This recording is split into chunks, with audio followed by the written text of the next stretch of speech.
Yeah, that's crazy. I knocked on into it, man. I'm still bleeding. I think it's infectious. I'm just kidding. How y'all doing, man? Yeah. Y'all want to talk about some old school shit? Y'all want to hear some old school flavor and shit? Yeah. How you want to? Old school. How you want to start off first? Oh, I thought I was just texting everybody. Anybody got any questions on top? You want to start that? People too. I'm waiting for my shit to sit. I'm gonna start it off. Go ahead, B. I'm gonna start it off. All right, B, gonna set it up. Set it up. We're gonna set it up, of course, with the hard-hitting thing. Because I know a lot of you probably wonder, why the fuck did you guys break up? I'm sure that's on a lot of your brains. You know, like, damn, okay, ROC, well, he wasn't really a part of Twist. He wasn't doing it when they were doing it. Okay, so we're gonna say why, okay? When we were doing HOK, the three of us, you know, we were like, okay, zoom, zoom, zoom, zoom, and we're doing, and we're hustling, and we're making this thing happen.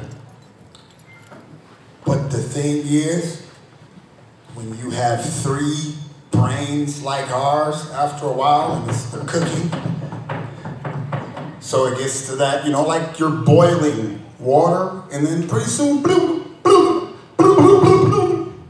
So it got to the point to where, and I didn't understand, like, they had ideas. I didn't get that. Because at that time, hey, I'm ROC, I know what I'm doing. I get it, I know what I'm doing. But see, I didn't really get the fact that they were like, B, we grew up, B, we know what we're doing, B. We grew up, we could do some shit. But I didn't quite get that, so we had to go our separate ways. We had to go our separate ways. So we went our separate ways, and when we went our separate ways, we just kind of weren't happy with each other when we went our separate ways, and it happens.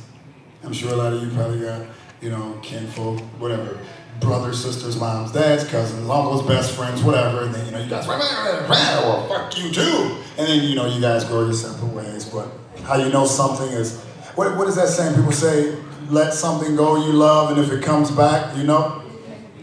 Where are we right now? That's what happens. That's what happens. So some things happened and shit like that, and then, you know, we split, and then, you know, we boom, and then, you know, we got back together, and it was so crazy. We got back together, I think in 02 or 03. We talked to each other and everything, and it was just, you know how, you know, you're like, oh damn, this is probably gonna be weird. Nope. It was just like, I never even left. It was just like, hell yeah, y'all. And then we about to, hell yeah, y'all. Then we about to do this, this is the shit. And it was just like seamless. Because again, it was just meant to be. You know, us three were always kind of meant to be. You know. So yeah, I wanted to start it off with that hard hitting. And I know a lot of people say nobody asked that shit ever again. Right. Just so everybody knows that he's taping good. So then you can release it and let people see it. Word up. So they know. I know you guys had some stories too, right? Oh no, we absolutely have some stories. Stories. On that, I'm a firm believer that everything happens for a reason. Yes. And things happen to make you stronger and to condition you and it was even, you know, there was a person manipulating both sides of the story as well. Absolutely. It just became a nightmare like that. And I wouldn't really say it was on us as much as being manipulated to believe certain things to be certain ways. That's all. Definitely.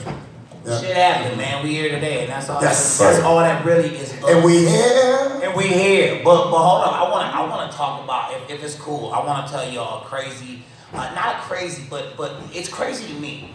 A long time ago, can I tell that story? That one weirdo story I was telling you about the other day with the boner story? Yeah. The wheelie box? No, don't tell him no. This is crazy. Okay. For those of you who don't know, me and this motherfucker, we got Instagrams. Drops first name, Jamie. Damn, no, we got like Instagrams for our toy collections and whatever, the Pops and Vintage and Paul's Pops and stuff like that. So we're doing the booth thing, and I was posting on my Instagram, like I took a preview of the booth and I was gonna post it, and I was writing this sentimental, long-winded text, whatever you call it, and I'm like, it's been like 20 some years since I've had a booth. And I stopped and I was like, oh, this is an old school story for the panel. Yeah. Okay, check this out. There used to be was it Monday show? Yep. A Monday comic and card show every Monday at Freedom Hill, which is a It's not far from here. help me out. Yeah, like it's not. Thank you, an outdoor amphitheater. And every Monday they would have this card and comic and toy show. And for a while it became like it grew and became like the hottest to do thing. If you were nerdies like us, you found out about it. And what was crazy, and this is what's really cool. It's like me and him were always into collecting, and what was cool about Brian is always just like, whatever the fuck you guys are doing, I'm doing. I don't really understand it, but I'm doing it. That's why I love him. He's just like, what are we doing? What are we doing now? Is it cards or whatever? But it's like he's always down with it. So he's like, we're doing this booth. We're doing a booth. All right, fuck it. What are we doing? Paul had his cards, and I had my comics, and not to get all sentimental and weird or whatever, my dad had passed away, and he left me with all these comic books, and I had box upon box. I had 52 small boxes of comics, and in a small box of comics you can fit about 100 comic books, and in a long box of comics you can fit about 250 boxes. Well, I had like 25 long boxes and 52 small boxes, so I had so many comics that these guys would come over and I'd be like, help me, go through these, and we couldn't figure out a way. We're like, what should we do with them? And it got to a point where I'm like, okay, you know what I'm gonna do? Am I ringing out? I'm wilding. Yeah! Sorry. So anyway, it got to a point where again, now mind you, this Freedom Hill Monday show, it was picking up heat and speed, and it was like becoming this big to-do thing, and it was like at the height of its awesomeness. And here we are, the Dirty Trio with the booth. We got a booth. Paul's over there selling his cards, and I have like 6 or 7 boxes of comics. And mind you, we didn't have time to go through everything. I didn't price anything. I didn't look up anything, and I'm just sitting there, and I'm like, everybody's like, oh, how much are these? And I'm like, oh, hey, any 6 comics for $10. Any 6 comics for $10. Any of them, scrap, whatever. Mm-hmm. And Brian's like, here, I got you, man. And he's taking money, and Paul's taking money. We're fucking hustling. We're 3 motherfuckers from the hood, doing good, doing shit, doing better shit than we should. You know what I mean? We're just getting it. So okay, and this fucking guy. Now, when you see villains depicted in Disney movies, you're like, these people don't exist in real life. Wait, am I right? Am I fucking right? This fucking guy, man. There was a guy there who like went through the comic box, and it's a true test of a person's character. He went through the box and he pulled out the first appearance of Punisher. I want to say it's Spider-Man 181, and my dad had a bunch of shit. Like I knew about the issue. I didn't look through the boxes. I was just, whatever. He grabbed 6 comics, and he bought the comics for $10. At the time, the book now is like hundreds of dollars. At the time, the book was like about $100. And he bought the 6 books, or whatever, for the 10 bitch-ass dollars, and he took the books. Instead of it just being like, I got it, good. This motherfucker goes back to his booth, which he has a booth. He puts it up at his booth, and he starts telling everybody, see that fat red kid over there? I fucking robbed the shit out of that kid. I got that motherfucker good. And I'm like, I felt so bad. I was like, it wasn't the fact of the monetary situation. I felt like, oh man, what did I do? Like I should get my research. I should have. And like these 2 guys, they could see how upset I was. They were gonna fucking kill that guy. I'm over here in the corner about to cry, and they're like, hey, my man, come outside, motherfucker. Needless to say, we weren't allowed at the Monday card show anymore. But that right there, that whole story just goes to show like how long we've been fucking with this convention type set and scenery and shit like that. And it's a testament of just how down these motherfuckers are for me. Real talk. And how evil some people in the world can be. He could have just savored the flavor. He could have took the book and went home and told the story. There was this fat kid. He was sweaty. He didn't know what the fuck he was doing. I bought the book. I took it home. Hey, has lost my game. No. He waggled his dick and was like, fuck that. Went and kicked a couple puppies. Right. Pinched a couple toddlers. And then at the end of the scenario, it's like we're the bad guys. How are we the bad guy? Well, they were the bad guys, but I was with them because literally when they were done beating him up, I was to pee on him, and it's only fair. Right, it went from just a couple of kids selling comics to get these hoodlums out of here. They brought the hood out of us, and that's what's up. So that was my little hood story. My little. So let's bring it back a little bit. Story. I'm over here, guys. Oh, I'm sorry, I was looking for. Oh, well, yeah. Just taking a lean on this one. I know we want to get into some of the old school stuff that you guys were talking about. Namely, Paul, I know you have had a relationship with Eminem at one point. Would you like to talk about that? Maybe tell. Give us a little bit of that and into where your guys' relationship. Yeah, it was. We met him we were coming out of a Kinko's, and this guy came up to us in the parking lot. He was like, "Hey, you guys' house are crazy," and I was immediately about to steal it. I'm waiting for him to say something crazy, and he was like, "No, man, what's up? My name is M. I do this, blah blah blah." And I was like, "Oh shit, that's you?" I knew who he was because he used to be a rapper named Soul and Tank. I was gonna say Soul and Tank, yeah. And so it was just cool. He was cool. And we kept kicking it, and he would come over, and he'd just see the shit that we were doing, and be like, "God damn, that's so dope." It was such a weird dynamic, though, because him and Eminem were like mad cool, but he really didn't say shit to me or Brian. He didn't say shit to us. He would never say shit. He'd look, and he'd be like, "What up? Where Paul at?" He was just him, right? All right. Yeah. Shit, we're just over here building boxes and shit, like for the show and shit, like, fuck this motherfucker. What you gonna do with it? But that's cool, man. No, he was a cool ass dude. He was legit cool, man. I remember we took him over Brian's house. That's where all the equipment was, and we played Murder, Murder, Murder. And he was like, "I'm fucking stealing that." And I was like, that's a little crazy. I was like, "You know how old that song is, man?" He was like, "I don't give a shit. I'm stealing that." And then going over there, and he'd be like, "I'm about to sign with Dr. Dre, man." And I believed him. That's the weird shit. Usually you hear people talking, you're like, whatever. Right. But that guy was so fucking talented that I knew from a long time ago. Somebody gets their hands on him. I didn't believe him, but I'm not sure that I did. Oh, I knew it. You did. He did. I'm not gonna say that I did. And I did. I didn't know, but yeah, he definitely believed. You hear people just dropping celebrity names, and be like, all of a sudden, you're like, "I was hanging out with Timberland yesterday." Whatever. He wasn't like that. He was just like real shit. Yeah.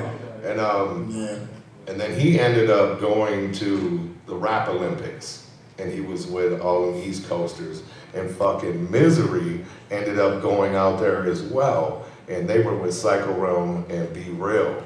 And M saw Dana and was like, "Tell Paul I'm about to sign my fucking deal."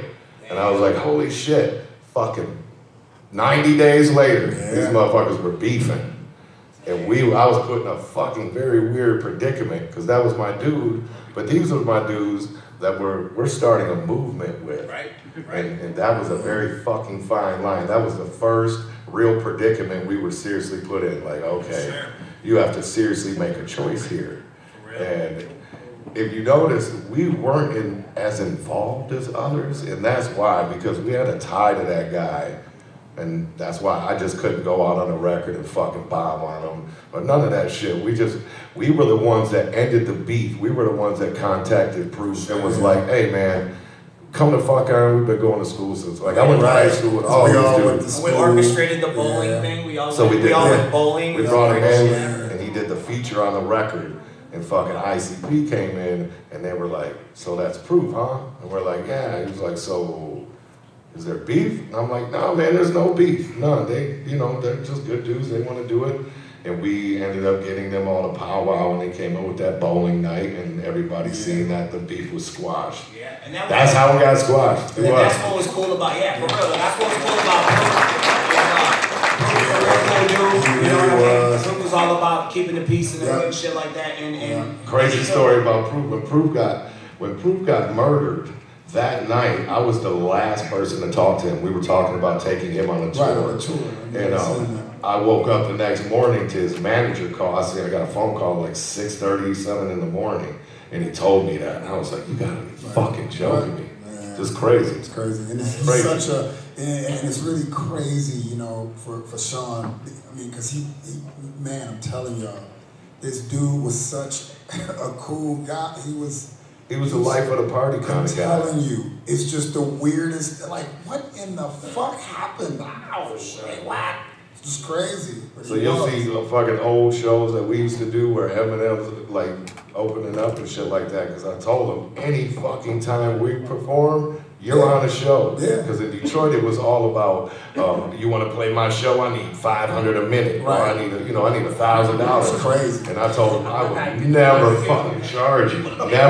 Never charge you to play no fucking show. And he just thought that was real, man. Because all the people that he dealt with were the same way. It was very cutthroat. So that's another thing though too. I just want to say, since it's an old school one too, it's like when he came in to do the song with us, How I Live.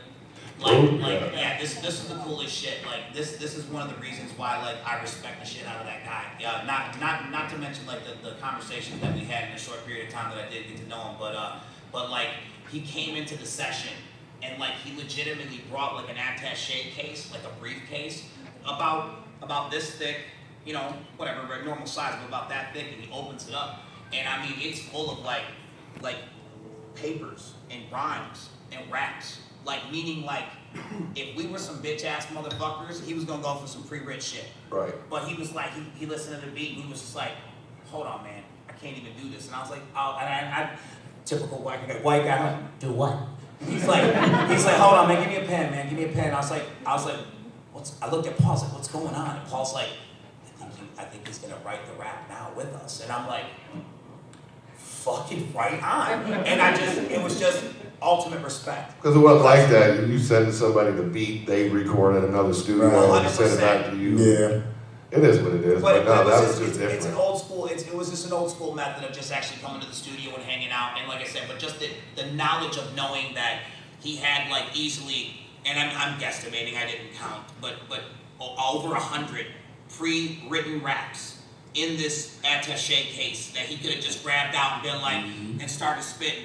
And he was like, I'm gonna come with something fresh off, I'm gonna come with something right from scratch for y'all because this is cool right now. Right. It was part of a movement, the vibe in the room about we're gonna fix this. And you can even listen to the rhymes, you know, family now, in Amity Town, you could, real shit. And that's how we ended up fucking with Bizarre after that. We met Bizarre through that. And he is one of the fucking silliest dudes I've ever met in my fucking life. Like, He is too, man. I don't know how he is like just out in the open, but man, that dude's fucking hilarious. He is. Very funny, very funny. Real though, that's real shit. Hell yeah. So that's how we continue to talk to Biz. Yep. And just keep, just being friends or whatever. And that's how we ended up with the Lars Project. Is he brought it. Mm-hmm. And we heard it, was like, Jesus Christ, this shit is insane. I know you guys, a lot of people have a preconceived notion of what that may or may not be, and I'm telling you right now, you're wrong. When you hear this record, you will be impressed. You've never heard it like this. Seriously. Fucking Gordy, Jesus Christ. It's an amazing record. Seriously, it's like, I think of it like when how can I say this? It's like when I put on other people's music. You know what I'm saying? Like, you know how, remember we said that the other day, like, people like how presumptuous are you? You're just around your house bumping your own shit. Right. Like you're just on your own dick, you know, just we don't die. Like it just doesn't happen. You know what I'm saying? It just I'm sorry. I don't care what you think, it just does not happen. Unless I'm practicing for a show, it does not happen. But you know what I mean? But it's like I find myself putting on the record and like doing silly shit like rearranging my Funko Pops or vacuuming the floor with the earbuds and shit. You know what I mean? It's like their shit is the bomb. Gordy could quite possibly be one of the most underrated rappers. Oh, absolutely. And I think now that we got them on track, you guys are going to be impressed, man, for real. Absolutely, man. I'm talking to this water bottle. Why are you talking to that water bottle, dog? Because it doesn't have eyes and it doesn't stare back at me. Jamie, what are wheelie pops? I miss my hat. You son of a bitch. What are wheelie pops? Why you do What that is to me? wheelie Why pop? you- That was written. Oh my God. It was written on the paper. That was his first foray into BMX. And how that It was goes. so awesome. When we ride bikes, We we used to ride do these things bikes. called catwalks where you Yeah. can lift the front tire and just You ride. just ride that bitch, on one wheel. He couldn't. Well, you guys could, but We Jamie. Almost everybody could. Yeah, Let's hear Jamie's experience about that. I'm telling Jamie's was more of a. you. Yeah. Here's his I was like, what the fuck is he doing, B? I hate y'all right now. It was I swear, like- man. I hate all so y'all. awesome. Wheelie Pops were sweet because it was all I could do, baby. Right. I was fat, Dustin. I'm fat right now. I'm fat right now. I can't do it. My weight to tire ratio wasn't happening. I understand the struggle, my Would brother. not let the pop get off the ground once to make it a wheelie. It was a wheelie pop. You just kept popping. There you go. Tap, tap, tap. You gonna I'm like, he's really gonna tucker himself out. He's gonna blow himself I'm out. tired. He was a Tucker guy. Tucker little Tucker. The upper arm strength and lack of balance. Like a piece of veal trying. Well, I'm tall. well, You peaked it when you I should have didn't first have tried, to man. hide my Good embarrassment. I can't have me and Brian, secretly, me and Brian used to fucking terrorize Jay. Yeah, we did. Fucks. Yeah, Terrorize him. We used to terrorize. Oh. Don't awe him, he deserved it. He's a fucking only child. He got everything he wanted. He's an only spoiled son of a bitch. So we were We had to keep him in line. You guys need to be kissing our asses for that. He'd be sitting on some throne up there, floating above the rest of you. mere mortals. Like that's the we You know what? Sometimes I honestly believe that Eric Cartman was designed after me. I know Eric Cartman. I'm telling you. Yeah. No, but it's true. They His actually. mom used to be real on the fence about me, like, oh no. Well, that's because I don't know. she tried to be cool. Like she would let us chill by herself. And As teenagers. as teenagers, I'll tell them that story. Well, I was just gonna tell the tomato one. That's what I was about to say right now. I was gonna say this is why my mom had this is why my mom had preconceived notions about Paul. We're in the kitchen and we didn't know my mom had ninja tactics. But my mom, the way our kitchen window was, she got up on the back of the bumper of the car and she was standing so she could see through the window. Yes. And me and Paul were in the kitchen. We're like teenagers. We're talking all cool. We're like, yeah. And then I'll get the girl and I'll grab my dick. And he grabs it. He's like, I got a big dick and he's cock. He's taking a cucumber with tomatoes. He's like, look at my cock. It's fucking cocky. And you hear my mom through the window. So how big is your cock?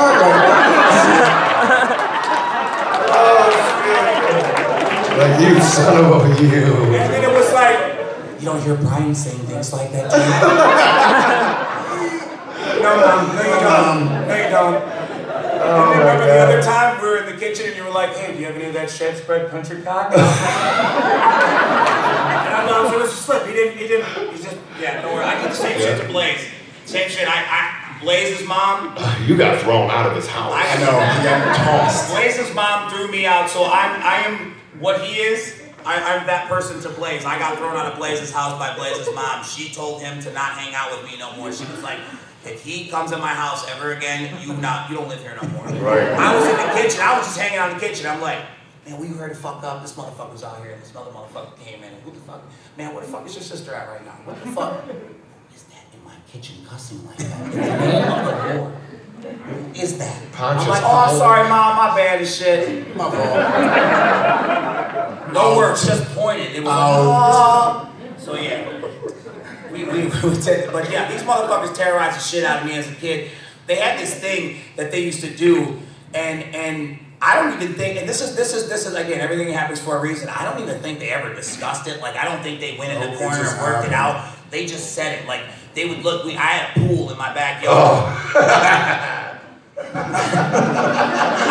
Tell the I had a swimming pool pool in my story. backyard. That was awesome. Top row, bottom row? And they would say, one would go, top row, bottom row, let's get him, you're dead. And I'd be like, what? What? And I would just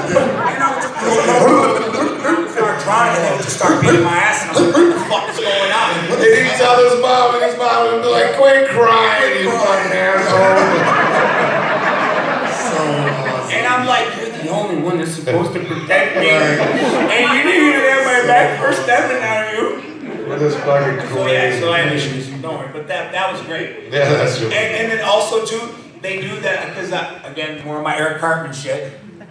I have a problem with my ears. I had to wear earplugs, and then they come over by me and they pop them out and they dip me under top row bottom. I'm like, what? You're getting water in my ear canal. I'm so dirty with it. Honestly, as we got older, Yeah. we started to terrorize more the neighborhood. We started to terrorize our hood. Right. Ooh, some of the shit. Yeah, I'm telling you. Yeah, we've been through a lot of shit. real, though, Like man. I say that all the time. My life from birth until the day before I was twisted is fucking a lot more insane than the day I became twisted until today. Like we've been through some shit. It's amazing that we are alive. No bullshit. Yeah. People say that all the time. Oh, we've done that. I remember Vanilla Ice was like, I stabbed a guy or some shit. Like, man, we were just like that. Yeah. That's not much. You know, like if that. ABI. I fucking killed him, Brian. Right, we better. Fucking kill. Oh, I fucking killed him. Brian, kill a guy. He just came at me.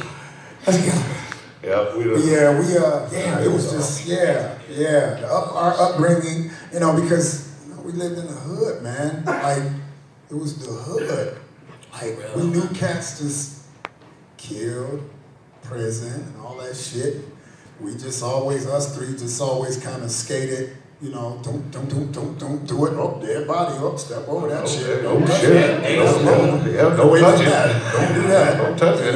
We just, like he said, thank God we made it out that shit. We made it out that shit, but we used to do our fair share of terrorizing. Well, you had to survive. Your dad was driving, and it was Jeremy and D or something. And they had seen somebody, and like your dad was driving slow, and they just jumped in the car with him because they seen that's how it was. You'd see another crew of people that you didn't want to get beat up by, and you just. When we were growing up, there was already another group of fucking 30-year-old felons that just loved terrorizing motherfuckers. This shit was crazy. But see, and that's why when you hear us and we talk about in interviews and people and ask us. Anybody ever had their house shot up? Raise your hand. Right.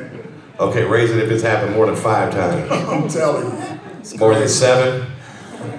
I'm telling you. My neighbors got shot.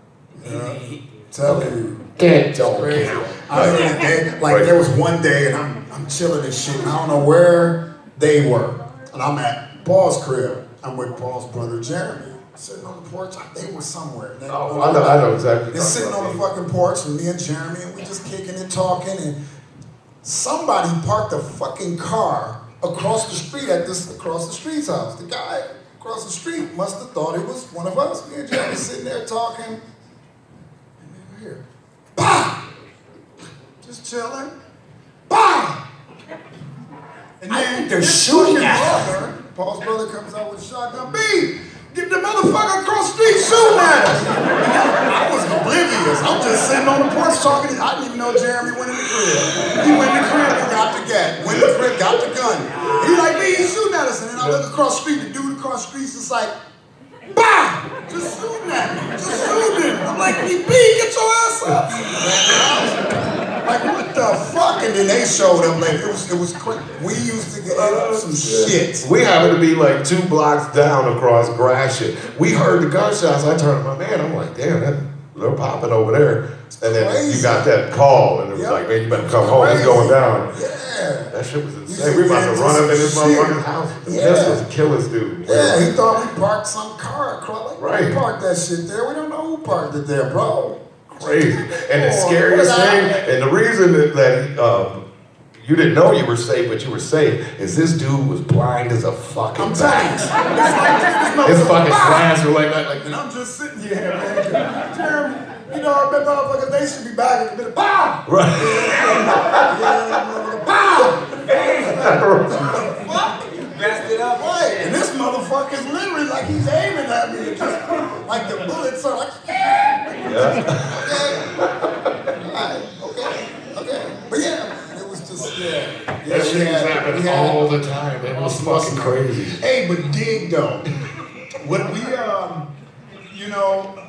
a lot of you know, I don't know if you guys know this, but like I started like rapping like 88.